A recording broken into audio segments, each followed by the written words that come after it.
자, 제가 깜빡했는데 오늘 저희 예배에 또 이렇게 처음 오신 분이 있습니다. 우리 임주연 형제의 고향 친구 맞습니까? 고향 친구, 아주 친한 친구. 예, 친한 친구 맞죠?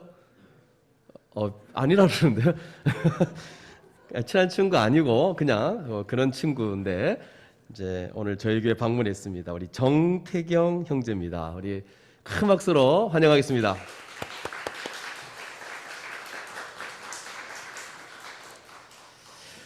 예, 요한계시록 우리 강의 13번째 시간입니다. 오늘은 요한계시록 2장, 이 3장에 걸쳐서 주님께서 7교회를 향한 그 권면, 말씀을 우리가 들었는데 이 7교회에 나와 있는 메시지를 우리가 가지고 이 말씀을 통해 알 수 있는 여러 가지 교훈들을 함께 좀 살피고, 원래는 오늘 이 강의안이 하나 더 나가야 되는데 제가 정리할 시간이 없어가지고 7개를 쫙 한눈에 볼 수 있는 그런 표가 있었는데 제가 다음 주에 드리도록 하겠습니다. 그래서 이제 딱 보기만 해도 어떤 칭찬이 있고 어떤 책망이 있는지를 알 수 있고, 이 7교회를 향한 이런 권면과 명령, 책망 이런 것들이 우리를 향한 그런 이제 권면이고, 그러니까 아주 유익할 것 같습니다. 그래서 요거 다음 주에 드릴 테니까 요거 가지고 다니시면서 이렇게 하나씩 보면 될 것 같습니다. 자, 오늘은 7교회를 향한 그 여러 가지 권면들과 그 말씀들을 통해서 전체적으로 중요한 부분들이 있거든요. 이제 우리를 향한 그 교훈들이 뭔지를 함께 좀 살피기 원하는데, 여러분 강의안을 펴시고 오른쪽 성경책을 펴시고 따라오시면 됩니다. 첫 번째로 이 7교회를 향한 메시지는 개인에 대한 권면 메시지가 아니고 교회에 대한 권면입니다. 바로 요한계시록 2장 3장은 교회에 주신 말씀입니다. 이게 왜 그러냐면 이게 뭐 개인적으로 교회 안에 누가 있는데 이게 어떻고 저렇고 어떤 개인을 향해서 얘기하는 게 아니죠. 왜 그러냐면 교회가 어떤 방향을 취하느냐, 그 어떤 방향을 취하느냐에 따라서 어떤 교회적인 삶을 강조하고 있느냐에 따라서 이게 각 개인의 이 구원에 아주 결정적인 행사력을 영향력을 행사해요. 행사력이란다. 영향력을 행사해요. 그러니까 개인에 향한 메시지가 아니라 교회를 향한 메시지. 이 결국 교회가 잘 되면 개인이 잘 될 수 있다는 거거든요. 예를 들어서 이제 서머나 교회가 환난과 궁핍이 있는데 부요하다 그러잖아요. 그럼 사람들이 이 부요함을 따라가고 있어요. 근데 서머나 교회 전 멤버가 다 그럴까요? 아니죠. 몇 명은 아마 분명히 우리처럼 꼭 이래야 됩니까? 그럴 거예요. 그러면 리더가 와가지고 막 설득하죠. 아니다. 하나님이 우리를 부욕하게 보실 거다. 막 설명하고, 그러니까 너가 아직까지 이제 복음이 잘 정리되지 않았으니 좀 더 기다리면서 가보자. 이러면서 이렇게 설득도 하고 막 그럴 거예요. 그러니까 이게 교회 전반적으로 교회가 가는 방향과 이게 관련되어 있다는 겁니다. 그래서 교회가 뭘 정할 때 방향성을 정하고 뭘 할 때 바르게 정해야 한다는 거예요. 그래서 아주 진지하고 심각하게 바른 방향으로 정해야 되는 거고, 그러면서 이런 방향으로 가야지 그 안에 있는 이 교회 구성원들이 안전하다는 겁니다. 그리고 또 개인에 대한 권면하고 교회에 대한 권면은 좀 다른 차원이에요. 개인에 대한 권면은 예를 들어서 너는 하나님의 자녀인데 너 그렇게 살다가는 너는 지옥 갈 수 있어, 이렇게 하진 않습니다. 왜? 개인에 대한 구원의 영역은 하늘의 영역에서 우리가 이렇게 함부로 이렇게 말할 수도 없는 거고, 또 개인을 향한 구원은 하나님이 이렇게 한번 딱 붙잡으면 이렇게 신실하게 인도하시죠. 그래서 개인의 구원은 불변합니다. 그래서 이렇게 떨어질 수 있어 이렇게 막 말할 수는 없어요. 그런데 교회는 좀 약간 다르다는 거예요. 교회가 만약에 진리를 자꾸 붙들지 않고 교회가 전반적으로 뭔가 타협하고 있으면 빌라델비아 교회의 그 마지막 약속처럼 너희는 구원의 생명책에 지워질 거다, 이런 얘기도 할 수 있다는 거예요. 교회를 향해서는. 그러니까 교회 전반적인 흐름이 막 딴 데로 가고 있어요. 전반적으로 다. 그러면 거기에 교인들도 영향을 받기 때문에 그래요. 그래가지고 점점점 교회 전체가 막 타락함으로 가고 있고 교회 전체가 이상한 쪽으로 가고 있으면 개인도 거기에 영향을 받아서 어쩌면 잃어버릴 수 있다는 거예요. 그래서 교회를 향한 권면은 이렇게 말할 수 있다는 거예요. 그래가지고 빌라델비아 교회 같은 경우에도 이렇게 이제 말하고 있는 거거든요. 그럼 여러분 보시면 그러면 이 2장 3장을 통해서 주님이 요한계시록 7교회를 향해서 교회에 대해서 어떤 권면을 했는지를 보면 가장 많이 나오는 게 뭡니까? 가장 중요한 권면이 뭐냐면 거짓 진리를 받아들이지 말라. 이거는 진리를 고수하는 겁니다. 이게 굉장히 중요한 내용이에요. 대부분 그 내용에 대한 권면이 있어요. 그리고 나서 말씀을 따라 서로 깊이 사랑하며 살아가는 것.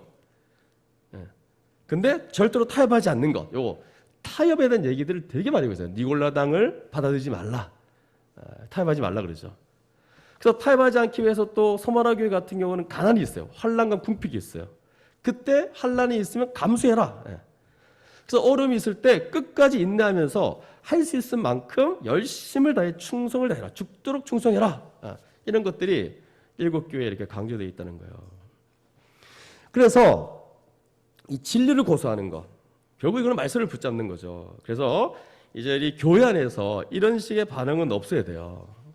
왜 자꾸 저렇게 뭐 성경 공부를 많이 하냐고, 맨날 말씀 보자 그러고 왜 그러냐고, 성경 암송하라 그러고 뭐 어떤 복음이죠 암송하라 그러고 왜 그렇게 하냐고, 이렇게 하면 안 된다는 거죠. 왜? 제가 한국교회 문제는 너무 말씀만 강조해서 일어나는 문제가 아니에요. 너무 성경을 봐서 문제이다 이런 게 있을까요? 그런 게 없어요. 아니 너무 안 봐서 문제지. 그러니까 너무 이제 성경에 이제 우리가 너무 몰라서 문제지 과하다 할 정도로 말할 수 없다는 거예요. 예를 들어서 로마서 5장에서 말하는 의롭다함을 얻는 자의 복 3가지가 뭐냐라고 말하면 바로 말을 못하죠. 로마서 6장에 나오면 성화의 원리가 뭐냐 이렇게 말 잘 못하죠. 이런 것처럼 너무 모르는 거죠. 그래서 계속해서 이거는 더 많이 알아도 이거는 부족함이 없는 문제입니다. 그러니까 에베소 교회를 얘기할 때 말했잖아요. 이거 이제 분명히 분별하고 말씀에 붙잡힌 바 된 교회였지만 섬상을 잃어버렸다 그러잖아요. 근데 섬상을 잃어버리기 때문에 봐 말씀 봐도 안 되잖아 이렇게 말하는 분이 아니라 말씀에 분별이 있고 막 그래도 또 이건 인정해야 돼요.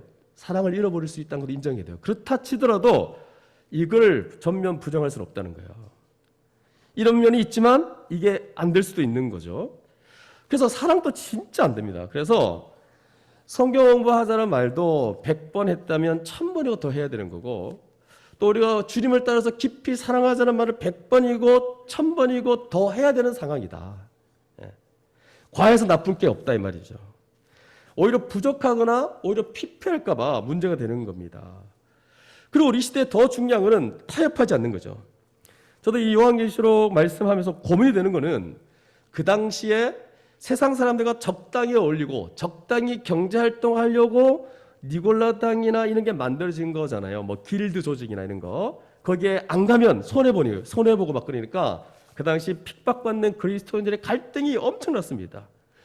근데 지금 이 시대에도 이런 게 많죠. 뭐 그전 이 핍박받는 시대처럼 그 정도는 아니지만 솔직히 거기에 비하면 아무것도 아니죠. 하지만 지금도 직장생활하면서 적당히 사는 게 있는 거죠.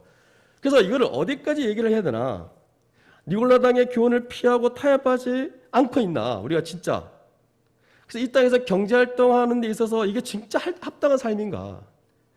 직장 다닌다고 시간 낸다고 성경 공부 안 하고 교제 안 하고 바쁘고 늘 그리고 주일까지 와서 막 졸고 있는 이런 상태라면 이건 뭔가 지금 뭔가 어긋나 있는 거 아닌가? 그래서 그렇다고 해서 제가 먹고 사는 문제에 대해서 이거 다 때려치우고 말씀만 들으십시오 이렇게 또 말해야 되는 건 아니고, 그래서 고민이 되는 거예요. 어디까지 얘기해야 되는가? 솔직히 저는 잘 모르겠어요. 이거를 뭐 이렇게 하십시오라고 구체적으로 명시화시킬 수 있는 것도 아니고 다 개인차들이 있고 어떤 직장은 더 힘들고 어떤 직장은 좀 덜 덜 힘들고 이거 제가 어떻게 다 판단하겠습니까? 그래서 뭐 구체적으로 이렇게 해야 됩니다. 시간을 요만큼 내야 됩니다. 이렇게 명시적으로 얘기할 건 아니지만 본인이 그걸 판단해야 됩니다. 내가 지금 이게 정상적인가? 이 땅에 사는 게 전부가 아니라고 그러잖아요. 성경은 나그네다 이렇게 하잖아요. 나그네 삶이다. 그래서 정말 내가 애쓰고 힘써야 될 것이 어디냐? 이게 이렇게 사는 게 정상인가? 라고 본인이 판단을 해야 돼요. 그래서 타협하지 않으려고 하고 적당히 사는 것을 피해야 되는 거죠. 그래서 인내하고 열심을 내며 충성을 다해야 됩니다. 저번 주 라우디게아 교회처럼 차지도 않고 덥지도 않는 게, 차지도 않고 뜨겁지도 않는 게 아주 쓸모없는 상태가 된 거잖아요. 주를 위해서. 아주 미온적이며 주를 향한 열정, 열심 전혀 없는 거예요. 그러니까 그런 상태로 간다면 이게 이제 합당한 거냐 이거죠. 그래서 우리는 인내하면서 열심 내며 충성을 다해야 됩니다.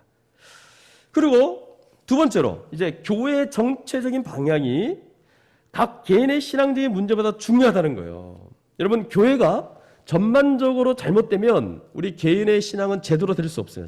제대로 된 신앙이 나올 수가 없어요. 예를 들어서 강단에서 설교가 제대로 안 되면 힘들어요.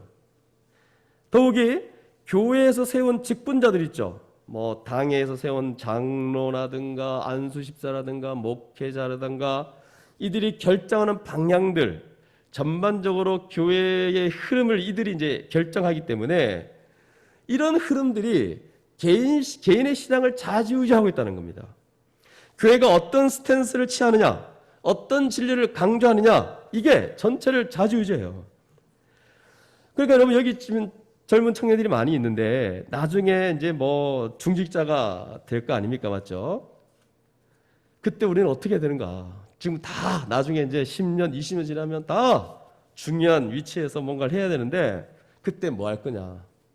어떻게 교회의 방향을 결정할 것이며 어떤 방향을 나갈 것이냐? 다 말씀으로 돌아가려고 전력을 다하고 말씀을 따라 우리가 서로 사랑하자라고 이 기준을 거기에 이제 잡아야 되겠죠. 그래야 여기 교회 전체가 사는 겁니다.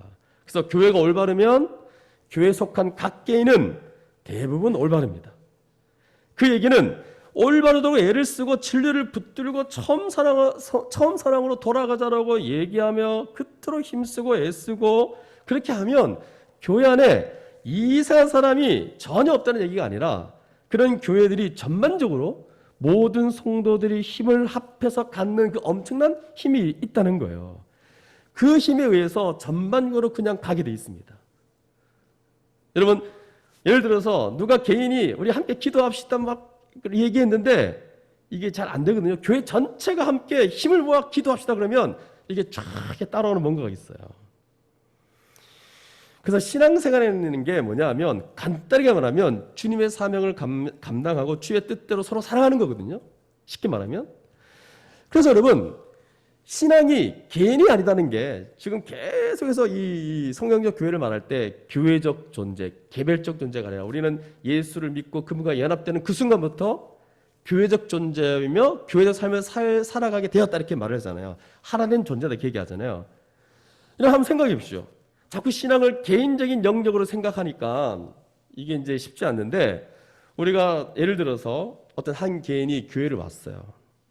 근데 전체가 다 예배를 잘 드리자 그러면 처음에는 별 마음이 없는데 그냥 교회를 왔어요. 근데 와서 딱 앉아보니까 옆에 있는 사람들 보니까 정말 예배 전 10분 전부터 기도하고 있고 열심히 찬양도 하고 또 말씀을 듣고 아멘하고 거기에다가 다 적고 있어. 그러니까 안 적으면 자기가 이상한 거예요. 그러니까 예배 드리는 어떤 태도, 자세 이런 거는요. 다 그냥 어떤 면에서 흉내내는 거예요. 옆에서 막 하니까 분위기가 막 그러니까. 그래서 예배 드리는 거예요. 자기도. 말씀 듣고 기도 막 하니까 자기도 처음에는 뭐 이렇게 왜 이렇게 하지 이러다가 다 하니까 자기 안 하면 이상한 거예요. 좀 하는 것도 이렇게 하는 거고. 그리고 예배 끝나고 한 사람도 집에 안 가고 진짜 한 사람도 문을 열고 집에 안 가는 거예요. 자기 가고 싶은데. 이게 자기가 가면 뭔가 이상한 사람이 되니까 그냥 성경 공부 원래 잘 안 하는 사람인데 처음에는 좀 힘들었는데 다 그러니까 그냥 하는 거예요. 그래서 또 하다 보니 좋은 거예요. 근데 또 뭐 보험이 출하는 거 배우는데 또 암기까지 하라 그러네요. 테스트까지 하라 그러네요. 원래 이런 거 되게 싫어하는데 다 하고 있는 거예요. 다 암기하고 뭐 정리하고 막 그러니까 평생 암기하는 거는 먼 사람인데 암기도 따라해요. 아까 제가 말했듯이 설교 들을 때 자기 적는 거 안 하는 사람인데 다 적으니까 설교 적어요 또. 그리고 또 갑자기 무슨 일이 있다 그러면서 다 같이 가봐야 한다는 거예요. 장례식이 있다는 거예요. 가야 된다는 거예요. 또 누가 힘들다는 거예요. 아프다는 거예요. 그러니까 이제 자기는 뭐 원래 그런 거에 관심을 잘 안 쓰는 사람인데 차에 자리가 하나 남는데 같이 가자는 거예요. 그래가지고 갔어요. 또 가니까 그 사람의 실상을 보니까 또 마음이 아픈 거예요. 또 막. 또 다 기도해 줘야 된다는 거예요. 자기는 기도를 잘 안 하는데 다 기도하니까 또 기도하는 거예요. 그러니까 또 돈 모아서 해결하자 그러는데 원래는 자기 쓸 것도 없는 자인데 돈도 없는데 남들이 다 우르르 가서 하니까 자기 돈 안 내면 좀 이상한 거예요. 그러니까 또 돈 또 내는 거예요. 이런 식으로 우리가 공동체로 교회로 이렇게 함께 신앙생활을 하는 거다는 것들을 제가 설명해 드린 겁니다. 여기에 뭐 권면하는 은사가 있는 지체가 권면한다거나 다스리는 은사가 있는 지체가 다스린다거나 뭐 다 그렇게 한 거예요. 그래가지고 이거를 전반적으로 우르르 하는 은사라 볼 수 있는 거예요. 우르르 함께 막 하다 보면 거기 자기 휩싸여서 가는 거거든요. 그러니까 주님이 이렇게 살라는 것 얼핏 알고는 있어요.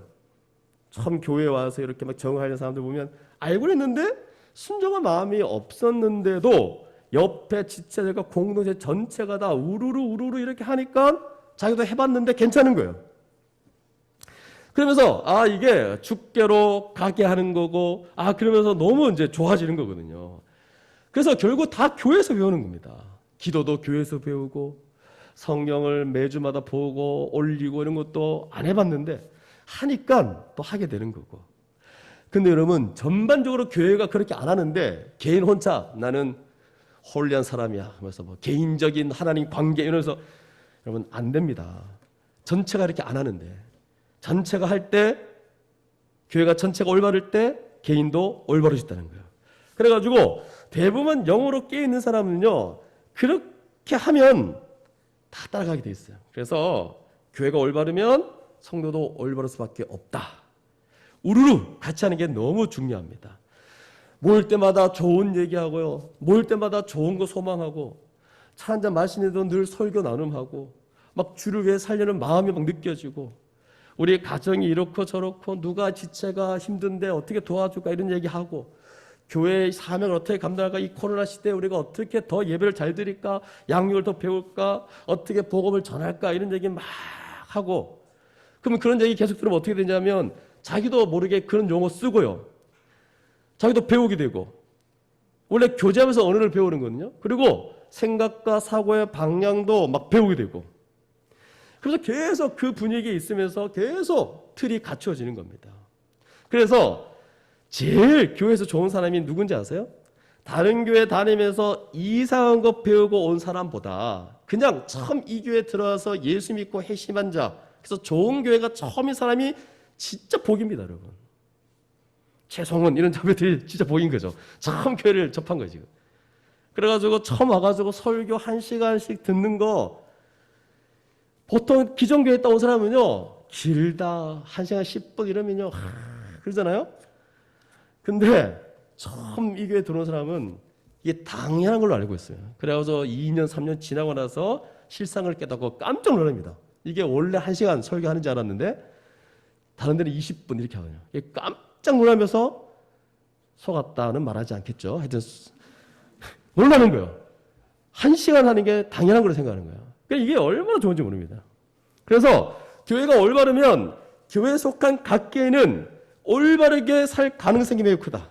근데 교회가 틀리면 교회에 속한 각 개인은 대부분 틀리다는 거. 그래서 여러분 생각해보세요. 이건 너무 당연한 거예요. 주일 오전 설교, 주일 오후 설교, 수요 예배 설교, 금요일 뭐 교회들이 얼마나 새벽 기도까지 있잖아요. 소그룹까지 있고 막 그런데 이상한 얘기를 한다 생각해보세요. 그리고는 이상하게 살고 또 너무 틀리지 않더라도 계속 불충분하게 뭘 얘기한다. 고만고만한 수준밖에 안 되고 고만고만한 생각밖에 못 하거든요. 그럼 이제 이렇게 가면 어떻게 되냐면 적당히 얘기하는 거예요. 왜? 성도들이 싫어하니까 적당히 얘기하고 이러니까 고만고만한 신앙생활을 하게 되죠. 덥지도 않고 차갑지도 않은 상태가 되는 겁니다. 그러니까 고만고만한 게 옳다라고 생각하면 여러분 어떻게 어려운 상황들을 뚫고 나가는 그래서 죽도록 충성하며 죽게 나갈 수 있겠냐 이거죠. 복음의 그 능력 그 자체를 우리가 듣고 믿고 그러면서 돌파할 수 있는 능력이 생기는데 고만고만한 말씀을 듣고 메시지를 듣는데 이게 쉬운 게 아닙니다, 여러분. 그래서 아무리 성도들의 개개인이 괜찮아도 전체가 이상하면 제대로 살기 어렵다는 거. 그래서 어떤 분은 교회에 속해 있기는 한데 제가 있었던 그 교회 성도들 중에 그런 사람이 있어요. 일부 예배만 딱 드리고는요, 왜 이렇게 일부 예배 드리고 교회 안 볼까 생각했는데 일부 예배만 딱 드리고는 다른데 좋은 교회 가서 훈련 받더라고요. 그 왜 그렇게 할까?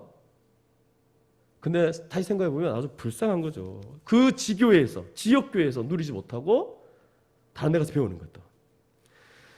그러니까 여러분, 우리의 신앙은 교회를 떠나서는 개인 신앙 뭐 이렇게 갈 수 없고 전반적인 흐름 속에서 살아가야 우리의 신앙이 건강하고 온전할 수 있다는 거죠.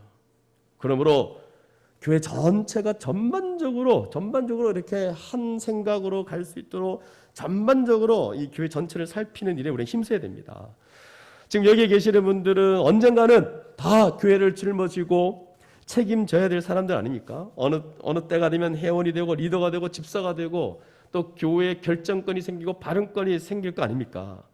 그러면 여러분 10년, 20년 지난 이후에 이제 뭐 전도회 회장이 될 수도 있고 우리 교회가 얼마나 많을지 모르겠지만 안수 집사가 생길 수도 있고 막 그럴 텐데 또 심지어는 여기서 장로가 생길 수도 있잖아요. 그런데 이런 사람들은 막중한 책임을 지니는 건데 그때 내가 올바른 판단, 올바른 대처를 해야 되는 사람이 돼야 될 거 아닙니까? 그런데 그게 금방 그렇게 되는 게 아니고 지금부터 스텝 바이 스텝 한 걸음 한 걸음 제대로 걸어갈 때만이 가능하다는 겁니다.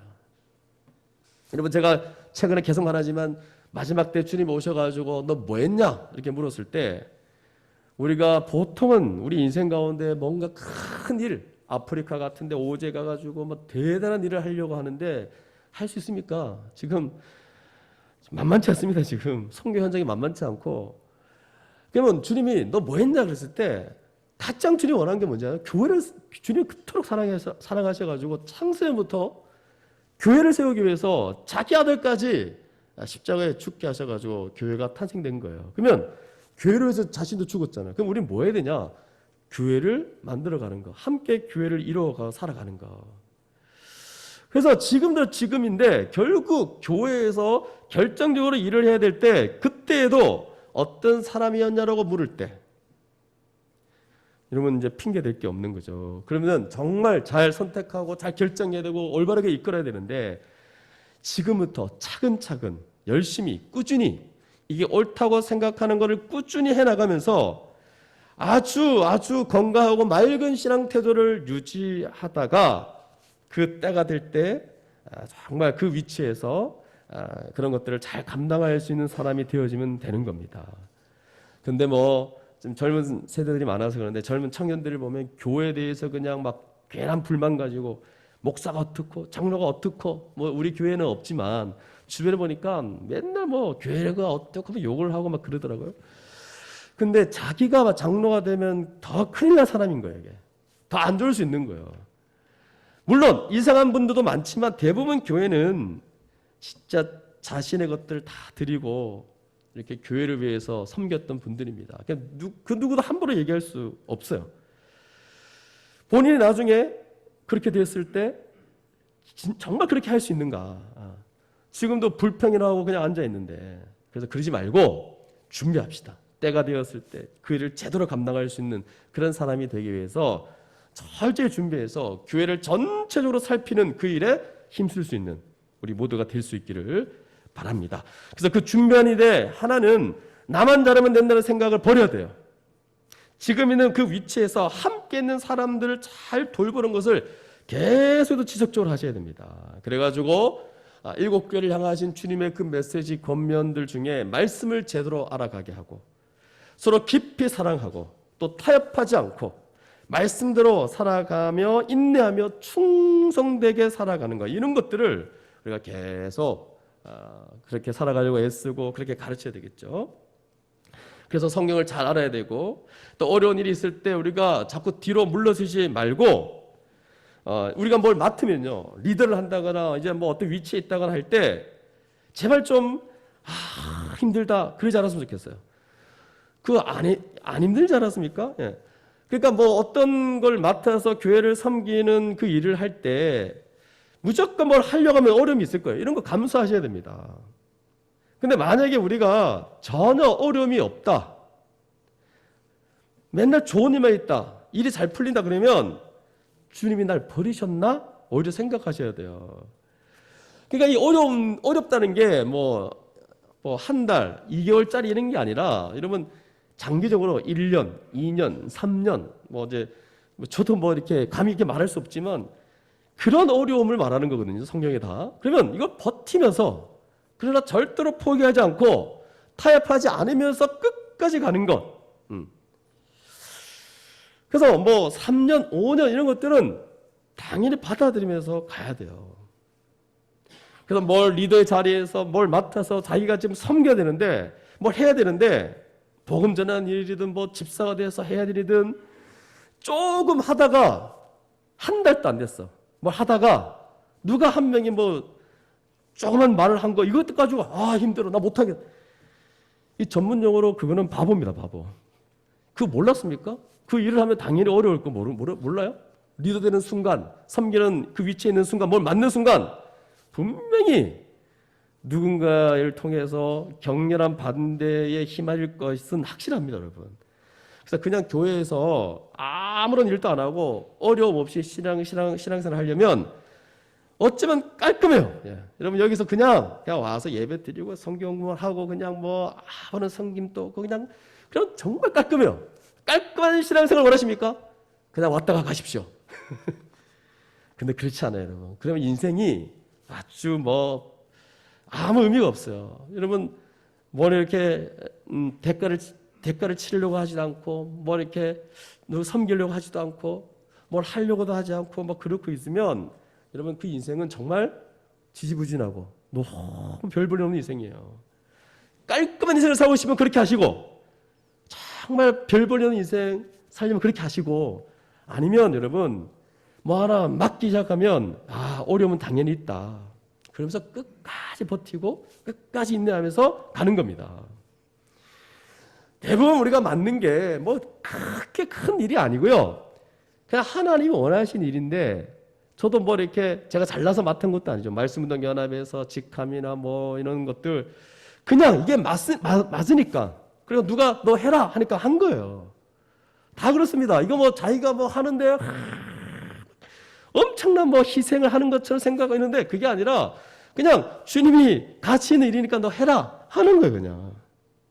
그러니까 하나 시작했다가 여러분 중에 이거 하면 또 사람들 관계 어려워지고 온갖 거 생각하면 여러분 쉬운 게 하나도 없어요. 그냥 되는 게 없습니다. 그러니까 리더를 하든 사역을 하든 쉽게 안 풀리는 걸 받아들이고, 여러분 이렇게 생각하는 사람이 있어요. 내가 열심히 했으니까 마음이 뜨거우니까 될 것 같잖아요. 근데 안 그렇습니다.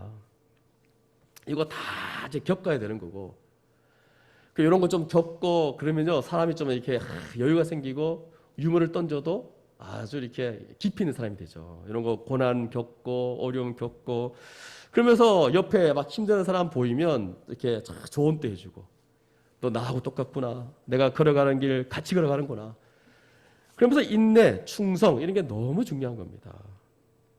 그래서 이 7교회를 향한 주님의 이 권면, 우리를 향한 권면으로 받아들이고 우리가 교회 전체가 다 이렇게 살아갈 수 있도록 권면하고 살피는 우리 모두가 되었으면 좋겠습니다. 자, 세 번째 보시면 이제 신자와 교회에서 이제 거룩이 너무 중요하다는 거. 그래서 이 거룩의 능력에 대해서 우리가 생각을 좀 해봐야 되는데, 여러분 점점 거룩한 삶이 반드시 필요해요. 점점 거룩해지는 거, 점점 좋아져야 돼요. 거룩은 한마디로 죄를 안 짓고 세상을 사랑하지 않고, 그리고 다른 사람을 더 사랑하면서, 여기서 다른 사람은 다른 사람을 위해서 또 교회를 섬기며 살아가는 건데, 여기서 다른 사람이라는 것은 1차적으로 교회 지체들, 교회 지체들. 그렇게 살아가는 것이 여러분 거룩입니다. 특별히 이걸 어렵게 생각하지 마세요. 거룩 그러면 약간 왜곡된 거룩에 대한 이 개념이 있는데, 신비한 주님과의 교제, 그쪽으로 제발 가지 마시고, 그쪽으로 가려는 사람은 그냥 열심히 성도들과 교제하세요. 이게 더 거룩이에요. 어쨌든 간에 제가 말하고 싶은 건 뭐냐면, 우리가 예수 믿음으로 칭의를 얻고, 여러분 제가 늘 설명하죠. 칭의를 얻고 어렵담을 얻고는 마지막은 영화잖아요. 영광. 하나님의 그 영광 가운데 가는 영화인데 요 중간 과정이 이렇게 올라가는데 요 성화의 과정이 있다는 거예요. 성화.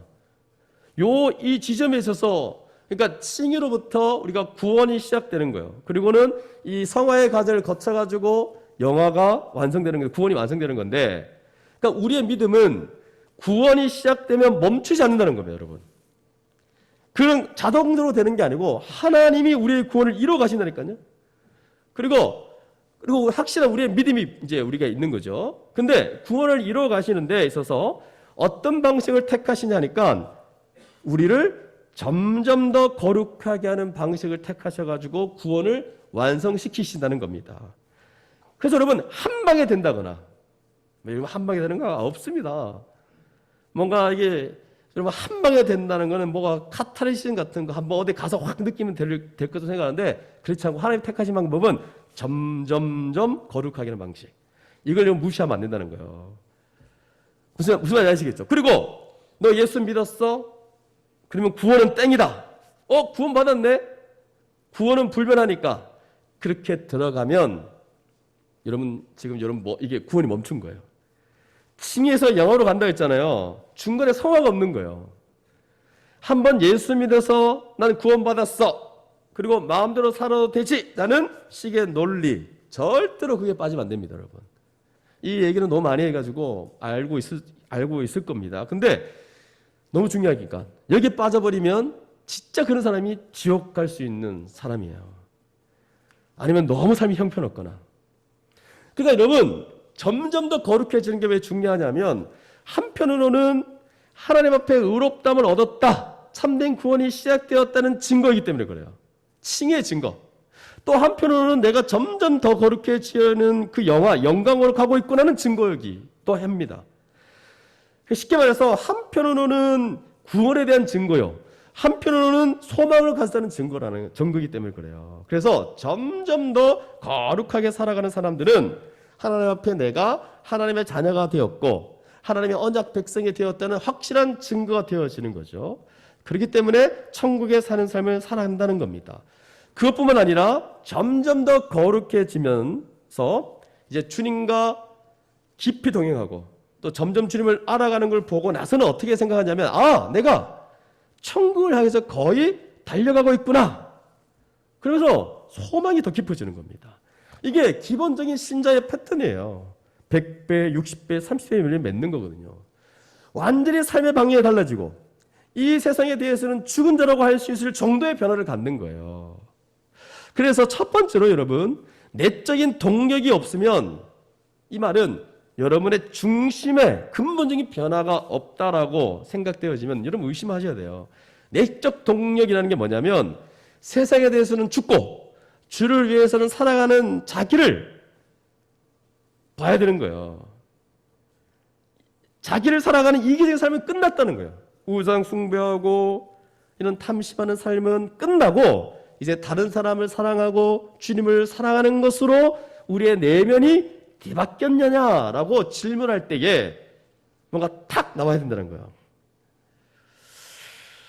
그래서 정말 주님을 사랑하는 그 중심으로 정말 그 속에서부터 주님을 사랑하는 마음이 있느냐 이게 중요해요. 그리고 이렇게 이끌어가는 방식, 이거를 판단하는 방식이 고린도후서 13장 5절에 보니까 뭐라고 돼 있냐면 내 안에 주님이 계시는가 스스로 확증하라고 돼 있어요. 그래서 첫 번째 우선은 내적인 전환, 대전환이 내 안에 있는가. 죽었다가 살아났다고 할 정도의 대전환이 있는가 이게 중요하고, 그리고 두 번째로 그러면 이제 그에 따라서 살아가려고 하는 그 힘, 실제 삶의 열매가 있는가가 중요합니다. 이거는 가까이 있는 사람이 보면 알아요. 딱 보면 알아요. 너 옛날하고 완전 다른 사람이네. 너 진짜 많이 변했구나. 삶의 방향이 옛날하고 많이 달라졌구나. 이런 거를 다른 사람이 다 안다니까요. 다 보고 있다니까요. 그러니까 부모님도 다 알고 있어요. 다 보고 있어요. 물론 가정에서 변화되는 건 좀 쉽지 않지만, 맨날 싸우니까 하여튼 쉽지 않지만, 엄마한테 막 소리 지르니까 쉽진 않지만 그래도 변화되는 걸 알 수 있어요. 그래도 불구하고 그래서 의의 열매를 맺어야 되는 거예요. 그래서 여러분 구원을 확신할 수 있는 거예요. 이 구원의 확신이 바로 여기서 오는 거예요. 한번 예수 믿으면 땡이니까 믿었으니까 구원은 불변해. 하세요. 이렇게 하는 게 아니라는 거예요. 이거는 1차적으로 얘기를 할 수 있죠. 낙심하지 않도록 돕는 얘기이죠. 무지막지하게 확신을 가지라고 하는 얘기는 또 아니에요. 그래서 여러분은 칭의를 얻고 영화까지 가는 그 과정 속에 있는가 진짜? 어디쯤 있는가? 난 완전히 달라졌는가? 그리고 이제 영화까지 가는데 물론 우리가 살아서 영화에 이르게 된 건 아니죠. 이건 영화는 주님이 하시는 일이라서 딱 죽는 순간 하나님이 성화를 완성시켜요. 딱 죽을 때 하나님 나라에 들어갈 수 있도록 완전한 성화, 완전한 거룩을 주시고 주님의 품에 우리는 안겨서 살아가게 될 겁니다. 그래서 이런 부분들을 우리가 좀 생각하면서 거룩한 삶이 너무 중요하는데 이 거룩한 삶에 대해서 너무 우리 교회에 맞게 잘 설명해 주고 있는 우리 베드로후서 1장 3절에서 11절까지 말씀을 우리 함께 좀 보도록 하겠습니다. 우리 다시 한번 읽도록 하겠습니다. 읽었지만 우리 한번 베드로후서 1장 3절에서 11절까지 함께 읽겠습니다. 시작. 그의 신기한 능력으로 생명과 경건에 속한 모든 것을 우리에게 주셨으니 이는 자기의 영광과 덕으로서 우리를 부르신 이를 알므로 말미암이라. 이로써 그 보배롭고 지극히 큰 약속을 우리에게 주사 이 약속으로 말미암아 너희가 정욕 때문에 세상에서 썩어질 것을 피하여 신성한 성품에 참여하는 자가 되게 하려 하셨느니라. 그러므로 너희가 더욱 힘써 너희 믿음의 덕을, 덕의 지식을, 지식의 절제를, 절제의 인내를, 인내의 경건을, 경건의 형제 우애를, 형제 우애의 사랑을 더하라. 이런 것이 너희에게 있어 흡족한즉 너희로 우리 주 예수 그리스도를 알기에 게으르지 않고 열매 없는 자가 되지 않게 하려니와. 이런 것이 없는 자는 맹인이라 멀리 보지 못하고 그의 옛죄가 깨끗하게 된 것을 잊었느니라. 그러므로 형제들아 더욱 힘써 너희 부르심과 택하심을 굳게 하라. 너희가 이것을 행한즉 언제든지 실족하지 아니하니라. 이같이 하면 우리 주 곧 구주 예수 그리스도의 영원한 나라에 들어감을 넉넉히 너희에게 주시리라. 이런 본문이 있어요, 여러분. 이 표현들도 얼마나 딱딱 우리한테 와닿는지 몰라. 이 본문은 네로 황제의 1차 핍박이 있는 시기에 거짓 선지자들이 막 등장하는 굉장히 어려운 때, 그런 때 거룩하게 살아가라고 하는 그런 내용이에요. 10절에 보면 형제들아 더욱 힘써 너희 부르심과 택하심을 굳게 하라 이렇게 돼 있죠. 이게 무슨 말이냐? 확실히 애를 쓰라는 거예요. 그리고 5절에 봐도 너희가 더욱 힘써. 그래서 너희 믿음의 덕을, 덕의 지식을 쭉 나오잖아요. 근데 8절에 이런 것이 아주 흡족하게 있어야 되는 거고, 그러면서 그리스도를 알게 게으르지 않고 뭐라고 돼 있죠? 열매 없는 자가 되지 않아야 되는 것이다 그러죠. 그러므로 더욱 힘써 그렇게 열매를 맺는 그런 자가 되어야 되는데 그 열매를 그냥 뭐 성경 몇 장 읽었냐 그렇게 따지면 안 되고 5절에서 7절 말씀을 보시면 절제, 인내 뭐 이런 게 다 열매예요. 형제 우애. 형제 우애는 필라델피아 우리 그때 봤죠. 이런 뜻을 갖고 있다 했잖아요. 가족으로서 사랑한다는 거예요. 가족으로 받아들이고 거기에 뭘 하냐니까 예수의 사랑을 부어버리는 거예요. 근데 이런 것을 굉장히 열심히 해서 이런 열매들이 있는 거잖아요. 그러면 어떻게 되느냐 하니까 10절에 보니까 부르심과 그의 부르심과 택하심을 굳게 할 수 있다라고 말해요. 다른 말로 하면 자기가 거룩의 열매가 많잖아요. 그러면 하나님이 나를 부르시고 택하셔서 여기까지 오게 하셨고 구원으로 이끌어 가시는구나 라는 확신이 굉장히 커진다는 거예요. 그래서 이런 사람들은 절대로 실족하지 않습니다. 이게 우리 신앙생활에서 굉장히 중요한 겁니다. 누가 실족하지 않고 자기 부르심과 택하심을 굳게 할 수 있냐 말할 때 의의 열매를 흡족하게 맺는 사람이 그럴 수 있는 거예요. 이 점이 너무 중요합니다. 그럼 3절부터 보면 아주 엄청난 얘기가 나오는데 뭐라고 되어 있죠? 그의 신기한 능력과 생명과 경건에 속한 모든 것을 우리에게 주셨으니 라고 되어 있어요. 이거 예수 그리스도를 얘기하는 건데 예수님이 그분의 놀라운 능력이 있잖아요. 그 능력으로 우리에게 뭘 주시냐니까 생명과 경건을 주셨어요. 이 생명과 경건은 뭘까? 이게 제가 잘 풀어드릴게요. 생명을 삶으로 보면 경건한 삶이라 얘기할 수 있어요. 또 생명을 영생으로 봐도 영생을 가지고 예수 부활 생명으로 살아나면 어떻게 되냐면 살아나는 삶에 합당한 삶이 있죠. 이걸 경건이라고 얘기하는 거거든요. 그래서 이거를 경건한 삶, 생명을 누리고 또 생명에 합당한 삶을 살아가는 것으로 우리가 이해하면 됩니다. 그래서 소위 말하는 성화된 거룩한 삶을 말하는 거거든요. 근데 뭐라고 얘기하냐면 이렇게 할 수 있는 모든 능력을 다 주셨다는 거예요. 이게 이제 중요합니다. 모든 걸 다 주셨다는 거예요. 그러니까 여러분, 안 받아서 거룩하게 살지 못한 사람은 없다는 겁니다. 제가 늘 얘기하는 거, 그리스도 안에 모든 걸 다 받았다 이런 얘기 하잖아요. 그 얘기. 그리스도의 모든 것으로 우리가 살아갈 수 있다 했잖아요. 모든 자원이 있다. 거룩할 수 있는 자원을 다 받았다 이 말이에요. 근데 이런 것들은 자기의 영광과 덕으로서 우리를 부르신 바로 예수 그리스도를 알므로 말미암이라라고 되어 있어요. 이거는 뭐냐? 예수 그리스도에 대한 지식이에요. 그리스도 안에 있는 하나님에 대한 지식을 말합니다. 그래서 기독교는 말씀에 대해서 배우고 알고 믿고 하는 과정이 너무 중요한 거예요.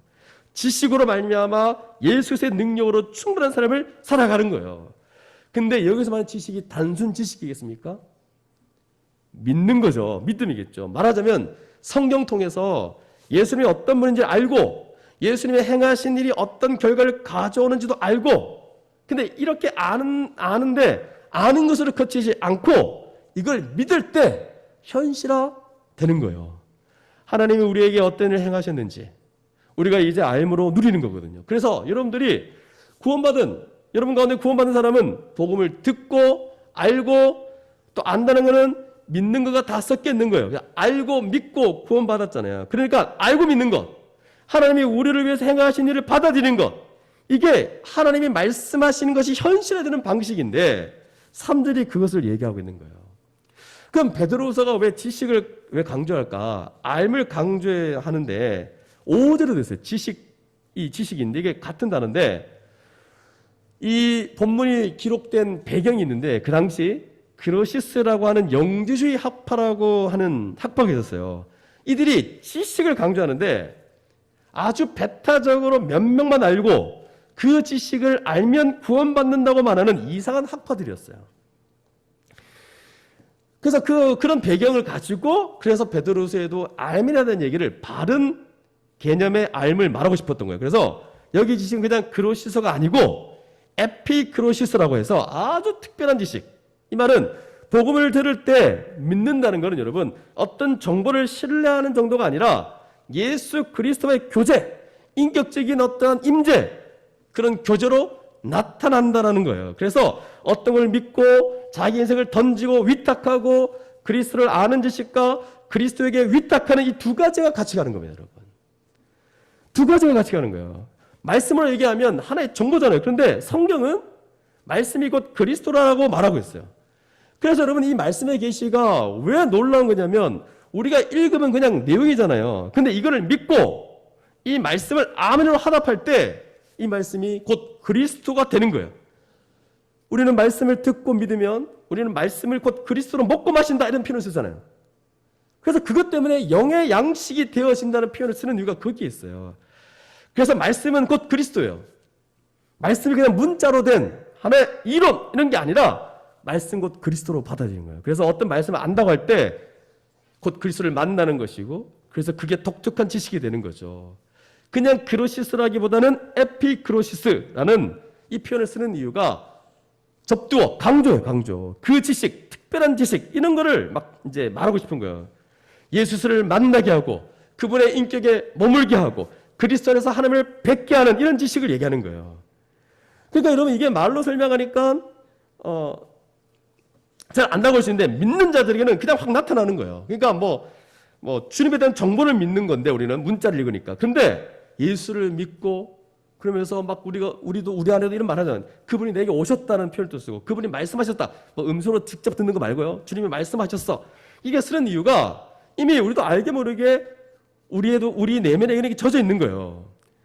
그러니까 말씀을 읽고 듣고 배울 때 하나가 말씀에 대한 분명한 이 예수님에 대한 정보도 있는 것도 분명하지만 곧 그리스도를 우리가 만나고 이렇게 우리가 그리스도와 우리는 부딪히는 것이고 그리스도 인격과 교제하는 그런 것이 되는 겁니다. 그래서 여러분 이거를 모르는 사람들은 우리가 쓰는 용법을 이해하기 어려워요. 그래서 어느 때는 교리를 믿는 것처럼 말하다가 어떨 때는 예수를 만났다고 하고 믿었다고 하거나 이럴 때가 있는 거예요. 타종교는 대부분 종교 창시자가 말한 내용을 믿는데, 근데 우리는 예수님이 말씀하시는 내용도 믿고 예수님도 믿는 거예요. 그래서 말씀과 인격이 결합되어 있다라고 봐야 됩니다, 여러분. 그래가지고 2절 말씀도 보세요. 하나님과 우리 주 예수를 알므로 이렇게 돼 있잖아요. 그래서 말씀은 예수 그리스도를 만나고 교제하게 하는 인격적 지식이다, 이렇게 생각하면 됩니다. 그러니까 3절에도 우리를 부르신 이를 알므로 말미암아, 어떤 게 말미암인가라고 보니까 그의 신기한 능력과 경건에 속한 모든 걸 우리에게 주시게 되었다는 건데, 이 알을 가져왔다는 거예요. 근데 이거를 바울이 말하는 신학적인 용어를 갖고 오면요, 이거 다 뭐냐면 예수 그리스도에 대한 복음을 듣고 믿어서 어떻게 됩니까? 이거 그냥 정보를 신뢰하는 정도가 아니고 그냥 그분을 믿는다는 건 그분과 하나가 되어져서 in Christ, 그리스도 안에서 그리스도의 모든 것으로 충만하게 되는 그런 존재가 되어버리는 거예요. 이게 여러분 기독교에서 말하는 놀라운 신비입니다. 이것 빼고 기독교를 설명한다면 반을 빼는 거예요, 반을. 그러니까 여러분, 기독교를 믿는 게 이게 얼마나 감사한 일인가. 그리고 두 번째, 주님은 신기한 능력으로 생명과 경건에 속한 모든 걸 우리에게 주셨을 뿐만 아니라 뭐라고 되어 있냐면 보배롭고 지극히 큰 약속도 우리에게 주셨대요. 이게 뭐냐 하니까 쉽게 말해서 천국의 소망입니다. 내세의 소망. 그래서 이미 그리스도의 능력이 우리한테 현실화되어 있고, 그리고 예수 그리스도로 말미암아 다음 세상, 즉 내세의 소망을 가지고 있는데, 이미 그것을 이미만 하나님 나라에서 누리고 있는 거예요. 그러나 장차 주어진 약속이 지금 엄청나죠. 이 두 가지가 지금 우리 가운데 지금 있는 거거든요. 하나는 생명과 경건에 속한 모든 걸 주신, 모든 힘을 받은 거고, 또 하나는 우리에게 주신 약속, 지극히 큰 약속, 영생과 우리 몸의 부활과 새하늘과 새 땅을 얘기하겠죠. 그걸 그냥 받은 게 아니라 그냥 눈으로 보는 게 너무 확신 있게 말하고 있죠. 이미 그것을 맛보 알고 있어요, 또. 그러니까 이 두 가지를 가지고 있으니까 어떤 일이 벌어지냐면 정욕 때문에 세상에서 썩어질 것을 피하게 된다, 이렇게 말해요. 그러면서 신성한 성품에 참여한 자가 되는 거거든요. 여기에 우리를 구원하신 이유가 있어요. 우리를 구원하신 이유가 뭐냐? 정욕 때문에 세상에 썩어질 것을 피하고 신성한 성품에 참여하는 자가 되게 하시려고 우리를 부르신 거예요. 근데 이게 어떻게 가능하냐니까 두 가지. 그분의 놀라운 은혜와 능력을 생명과 경건에 속한 모든 걸 주셔서 생명으로 살아내고 경건으로 살아낼 수 있도록 그렇게 하실 뿐만 아니라, 그래서 그런 가능성을 완전히 열어놓으실 뿐만 아니라, 또한 이 세상은 잠시 있는 나그네라 있잖아. 나그네로 있는 거잖아. 이 세상의 것을 구하지 않고 다음 세상의 것을 구하게 되는 거. 그러니까 정욕 때문에 이 세상에 썩어질 것을 피하고 신의 성품에 참여하는 자가 되는 거예요. 그래가지고 예수 그리스도를 닮아 그분처럼 살아가는 삶을 살게 되는 거. 이게 두 가지가 우리 안에 있는 거예요. 그래서 이 세상에 썩어질 것들, 유한한 것들, 일시적인 것들, 자기 탐심에 관련된 악한 것들, 이런 것들을 버리고 힘써서 살아가야, 그래야 우리가 부르심 받은 거구나, 내가 택하심 받은 거구나, 나의 구원은 확실하구나 라고 우리는 말할 수 있는 겁니다. 그래서 여러분 어떻게 됩니까? 신의 성품에 참여한 자로서 잘 살아가야 되지 않겠습니까? 왜 그래요? 우리는 이미 능력도 있고 다음 세상을 다 봤으니까. 그래가지고 나온 게 5절인데 너희가 이렇게 사는 게 마땅하다는 겁니다. 그러면서 나오는 그 삶의 열매들이 뭐냐면 믿음의 덕을, 이렇게 말하죠. 믿음이라는 것은 그냥 믿음이에요. 우리가 보통 말하는 믿음, 예수 그리스도의 믿음, 그리고 덕. 이게 불교 쪽으로 가면 덕스럽다 그러면 불교 쪽이라 그러니까 덕 그러면 약간 이미지가 푸짐하다 이렇게 생각할 수 있는데 그런 거 말고 거룩한 삶이에요. 거룩한 삶. 그러니까 믿음에 합당한 삶을 말한다 생각하면 돼요. 믿음은 반드시 덕을 가져옵니다. 참된 믿음을 가진 사람은 반드시 거기에 합당한 삶이 나온다는 거죠. 그런데 그런 삶이 또 뭘 가져오냐니까 갑자기 지식이 더해진다 그래요. 지식. 그럼 여러분 왜 갑자기 지식이 등장했을까? 이 지식은 우리가 더 배우기도 하고 자기가 더 알아가겠다는 건데, 이게 왜 그러냐니까 이게 처음 예수 믿는 사람은요 아주 기본적인 것밖에 얘기를 안 해요. 왜 그러냐면 이게 살아내고 주님의 풍성한 은혜 가운데 더 주님과 동행을 누린 다음에 몇 가지 얘기해야 그때 알아듣는 부분인 거예요. 초반에는 이 눈에 보이지 않는 이 영의 세계를 성령이 역사에서 우리 안에서 만들어내는 삶을 이해를 못해요. 그래서 이렇게 살면서 살아가다 보면 이게 성경에서 말하는 내용이 이런 내용이구나 이렇게 알게 되는 지식을 말해요. 처음 알게 되는 지식 이런 거, 그러니까 살아있는 지식 이런 차원보다 믿어서 그렇게 살다 보니까 그때 그 내용이 이런 거구나 라면서 이걸 실천적 지식이란 말이에요. 그래서 2절 3절에 알므로 얘기할 때는 에피그로시스라고 쓰는데 5절 같은 경우는 그냥 그로시스라고 써요. 이거는 근본적으로 구원을 가져오는 지혜가 아니고 우리가 이렇게 믿음으로 살아가면서 점점점 더 알아가게 되는 그런 지식. 그래서 믿음으로 살아가는 사람이 성경을 가르치면 더 많이 알아가는 거예요. 근데 이제 우리 가운데는 아예 못 듣는 분들이 많죠.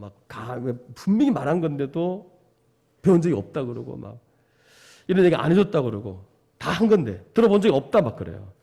그러니까 들을 준비가 안 됐기 때문에 그런 거죠. 그래서 옛날에 이해 안 되었던 거 지금 이해되는 거 있지 않습니까, 여러분?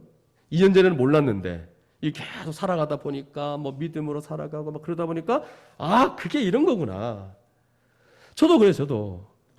시간이 지나면 알게 되는 부분이 있다는 거죠. 더 크게 이해되는 경우가 있다는 겁니다.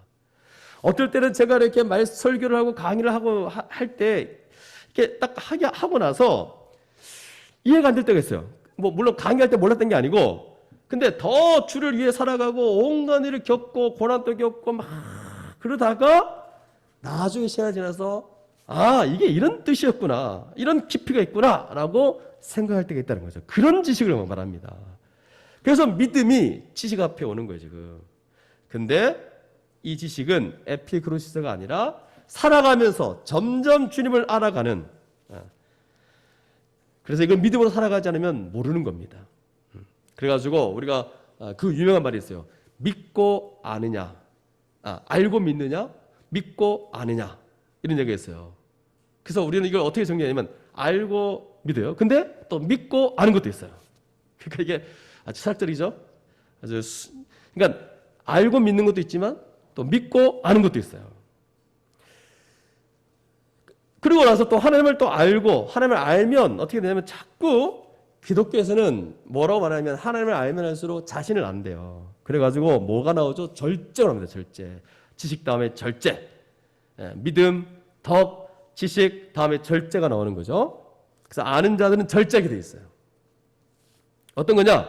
이건 일반적인 절제로 말할 수는 있지만 이 단어를 또 찾아보니까 약간 정신 차려서 이렇게 근신하고 항상 깨어있는 그런 개념으로 연결되어 있더라고요. 그런데 그런 사람들은 이제 어떻게 되냐면 상황이 어려울 때 인내가 되는 거예요. 맞죠? 그러면서 이제 그래서 인내까지 가야 돼요. 인내. 그래서 이제 믿음, 덕, 지식, 절제, 인내 이게 필요합니다. 그래서 인내까지 가야 마지막 인내가 없으면 여러분 경건에 이르지 못해요. 인내가 없으면 조금만 힘들면 앞에 말했대요. 조금만 힘들면 그래서 자기 삶이 난리가 납니다. 근데 그렇지 않다. 인내까지 가야 된다. 그리고 또 참된 경건은 또 뭐로 나타나냐면 형제 우애. 옆에 있는 지체를 가족으로 받아들이게 되는 거죠. 근데 이 용어가 원래는 기독교 문화 밖에서 쓰여진 단어였대요. 그냥 혈연적 가족을 말했대요. 가족, 진짜 실제 가족 사랑을 말할 때 쓰는 용어였는데 이걸 지금 베드로는 성경에 갖고 와서 써버려요. 그래가지고 교회를 말할 때 우리가 이 교회는 가족이다 말하잖아요. 그러면 이걸 교회로 설명하는 거예요. 지금 이렇게 살아야 된다 이렇게 말하고 거기다가 마지막 사랑을 더하고 있는 거예요. 그러니까 이런 열매가 이제 맺어지는 겁니다.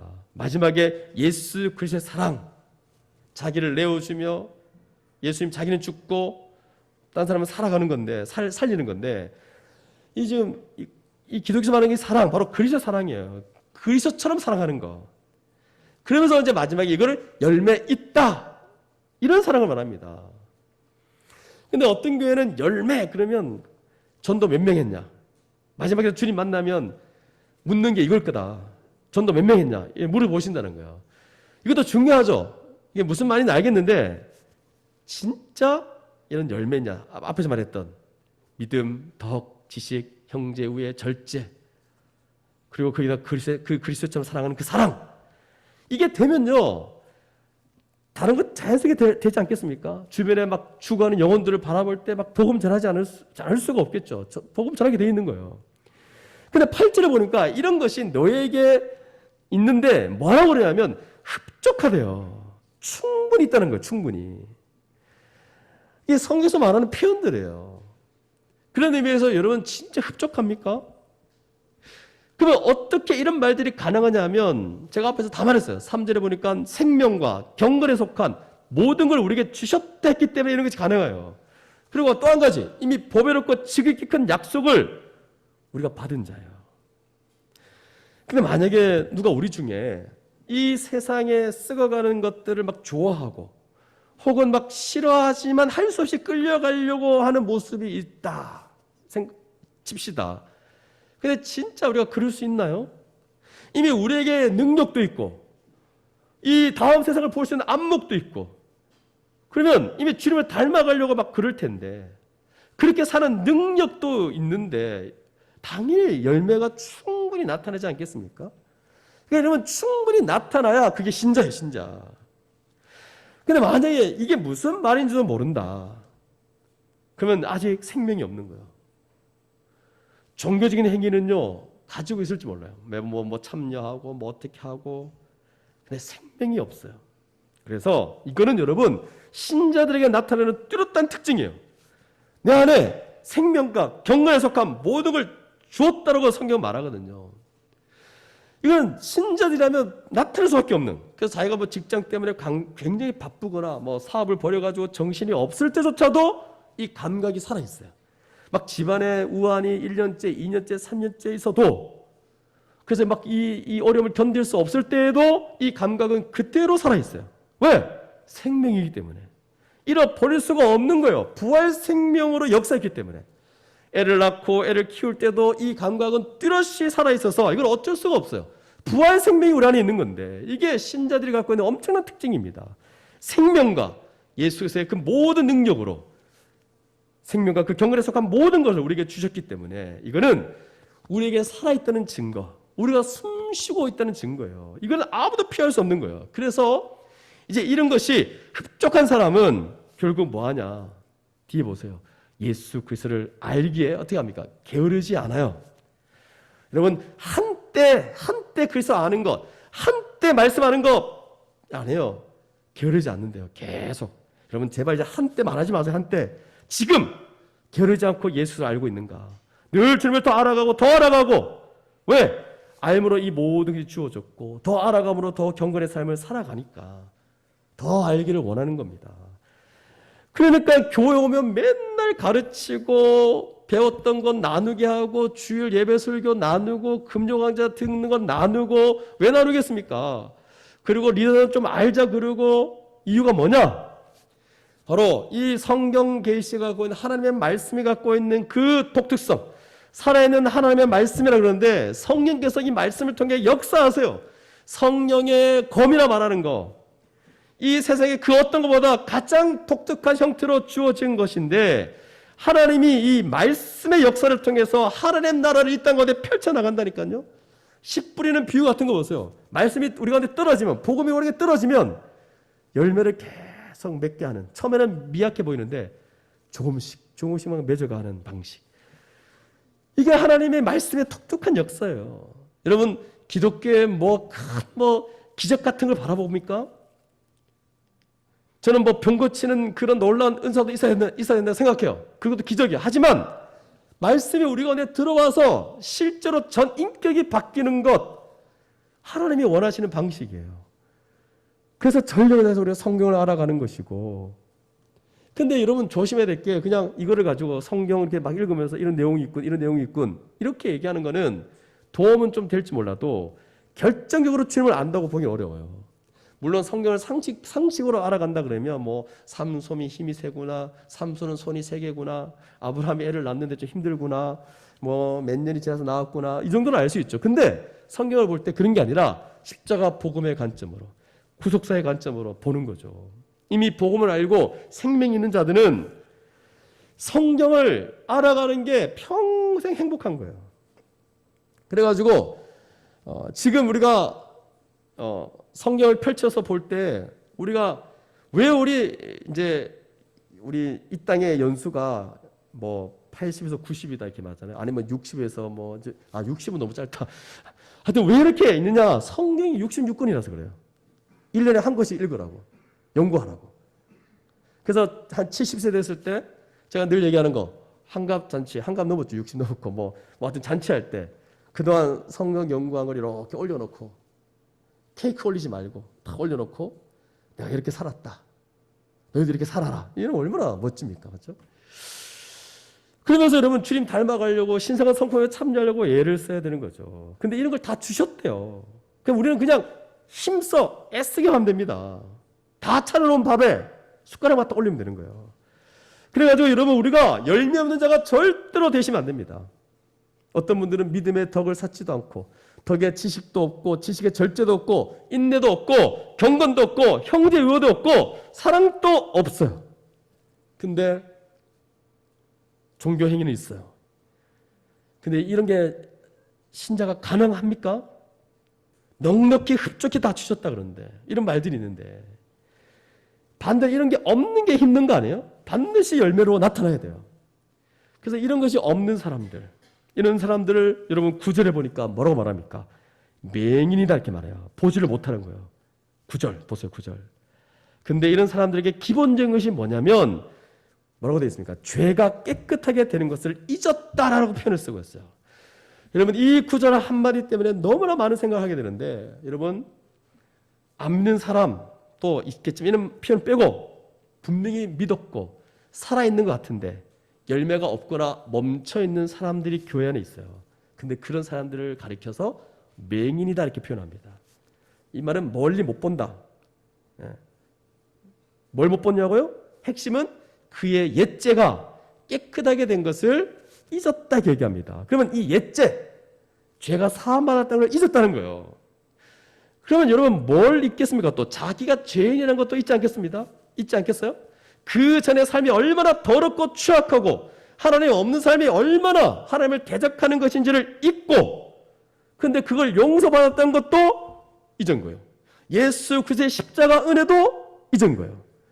얼마나 엄청난 일이 우리 같은 자를 위해서 일어났는데 하나님이 어떤 일을 행하셨는데 예수 그리스도의 대속적 죽음이 도대체 어떻게 이루어졌는데 성경을 보면 우리를 구원하시기 위해서 하나님이 얼마나 힘들었어요. 창세부터 계획하고 아브라함을 불러야 되고 요소아도 준비시켜야 되고 거기다가 예수님까지 보내가지고 이러면서 또 베드로 같은 3번 부인하는 그런 사람도 상대해야 되고 너무 힘든 거예요. 너무 이런 걸 다 해가지고 우리를 구원하시려고 하는 것인데 왜 이런 일을 하시냐 이거죠. 우리를 구원하시기 위해서 하신 거죠.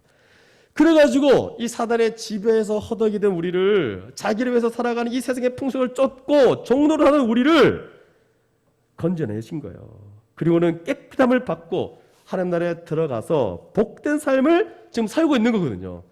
그런데다가 그 말 있습니까? 죄의 권세로부터 벗어나서 죄 씻는 그 옛사람, 죄의 몸을 가진 그 옛사람이 완전히 죽고 죄의 지배와 죄의 권세에서 완전히 벗어나 이제 죄와 싸울 수도 있고 죄와 대항할 수 있는 죄를 앉을 수 있는 존재까지 되어버린 거예요. 그래서 죄가 사함받았다 이 한마디에 모든 내용이 다 들어가 있는데 이걸 잊어버리니까 내가 살아야 되는 것도 잊어버리고 내 삶이 혐오스럽다는 것도 잊어버리고 이렇게까지 하시기에 얼마나 큰 은혜를 받았는지도 잊어버리고 주님 앞에 산다는 것은 하나님의 통치를 받는 건데 그 통치에 날마다 순종해야 천국의 복을 누릴 수 있다는 것도 잊어버리고 그게 가장 사랑하는 하나님께 영광이 되어진다는 그 감각도 잊어버리고 그래서 이런 사람들을 눈이 멀었구나. 완전히 눈이 먼 거예요. 아무것도 못 보는 거예요. 원래 예수 믿으면 눈이 떠져야 되거든요. 눈이 먼 자처럼 되어버린 겁니다. 그러니까 여러분 이런 제가 지금 나열했던 이런 내용들은 절대로 기독교에서는 상상도 할 수 없는 기독교인이라고 말할 때 상상도 할 수 없는 심각한 일들이 일어난 거예요. 근데 이걸 그냥 두고 볼 수 있습니까? 눈이 멀었는데요. 다 잊어버렸어요. 자기가 어떤 존재였는지, 하나님 어떤 일을 행하셨는지. 그러니까 요한계시록 7교회를 향해서 다 메시지가 정신 차려라, 깨어 있어라, 이런 얘기들이에요 지금. 그래서 이런 구절에 대한 내용들은 한 번만 딱 하면 돼요. 10년에 한 번씩 일어나는 일이라서 성도들에게는 도저히 일어날 수 없는 일이에요. 그리고 마지막 11절 말씀 보니까 우리는 더욱 힘써 우리의 부르심과 택하심을 굳게 하고 11절이 아니죠. 그러면서 뭐랍니까? 이러면 절대로 실족하지 않는다 그럽니다. 왜? 그 하나님의 능력이 우리 가운데 역사하셔가지고 우리 같은 자가 경건의 삶을 살아가면서 어떻게 됩니까? 신의 성품에 참여하는 자가 되어지기 때문에. 그래서 믿음으로부터 시작해서 믿음 위에 덕을, 덕 위에 지식을, 그리고 절제, 인내, 경건, 형제후의 사랑, 이런 삶을 살아가는데 어떻게 실족할 수 있겠어요? 이런 열매를 흡족하게 맺는데 여러분, 실족이라는 단어는 우리 인생에 사라집니다. 그러면서 어떤 말을 하는지 알아서 진짜 한번 실족해봐서 좋겠다. 누가 와서 힘내세요, 할 수 있어요, 이런 말을 들었으면 좋겠어요. 맞죠? 너무 분명하니까 이런 사람이 되었으면 좋겠습니다. 그리고 11절 뭐라고 되어 있죠? 이같이 하면 우리 주 곧 구주 예수 그리스도의 영원한 나라에 들어감을 넉넉히 너에게 주시리라. 이거는 지금부터 천국에서 살아가는 삶을 풍성히 누린다는 겁니다. 그러면 여기서 누리게 되면 어떻게 됩니까? 소망이 점점 더 확실해지는 거죠. 여러분, 로마서 5장 말씀 기억나시죠? 환난의 인내를, 인내는 연단을, 연단은 소망을, 이렇게 할 때 이게 무슨 말인지 모르는 분이 많은데 쉽게 말하시는 거예요. 여기서 끝끝내 인내하면서 주님 붙잡고 늘어지잖아요. 그러면 여기서 이미 천국의 복을 누리게 됩니다. 그럼 여기서 누리는 복을 한번 누리기 시작하면 장차 올 그 영광을 생각하게 되는 거고, 그 소망이 더 커지는 거고, 그 소망이 너무나 확실해지는 거예요. 그래서 소망이 있으면 어떻게 되느냐? 썩어지는 것들을 피하게 돼 있어요. 잠시뿐인 인생이기 때문에 중요하지 않는 거예요. 그리고 주님 따라가면서 하루하루 살다가 이제 주님 오신 날을 기다리며 날마다 감사하며 그렇게 살아가는 겁니다. 우리 12절 말씀 함께 읽겠습니다. 12절 말씀 함께 읽고 오늘 말씀을 마치도록 하겠습니다. 시작. 그러므로 너희가 이것을 알고 이미 있는 진리에 서 있으나 내가 항상 너희에게 생각나게 하려 하노라. 베드로가 계속 생각나게 한다고 말하죠. 이게 바로 목회자의 역할이 이거야. 바로 했던 거 또 얘기하고 또 얘기하고, 조금 이렇게 잊어버리만 있으면 또 얘기하고, 그래서 항상 생각하고, 다시 한번 이 말씀 때문에 오늘도 이 말씀 들으면서 아마 대부분의 성령에서 역사하셔가지고 다시 확신도 주시고 거룩한 열망도 주시고, 야, 내가 이렇게 있으면 안 되겠구나, 자기 인생 돌아오면서 내가 좀 더 힘써야 되겠다, 더 주님 알아가야 되겠다, 열망도 생기고 막 그런 거 아니에요? 그러니까 다시 생각나게 하려 하노라. 그러면서 여러분, 반복적으로 계속 가르치는 이유가 바로 이런 유익이 있기 때문에 그렇습니다. 여러분, 우리는 요한계시록 2장 3장을 보면서 우리 주님은 절대로 이렇게 말하지 않습니다. 너 믿었지? 됐어. 그러면 어떻게 살든지 간에 너희는 구원받았어. 이런 표현이 있습니까? 절대로 없습니다. 주님의 관심은 어디 있냐? 전체가 다 어디 있냐? 오늘 베드로서 4장 말씀, 되게 하려 하셨느니라. 뭐예요?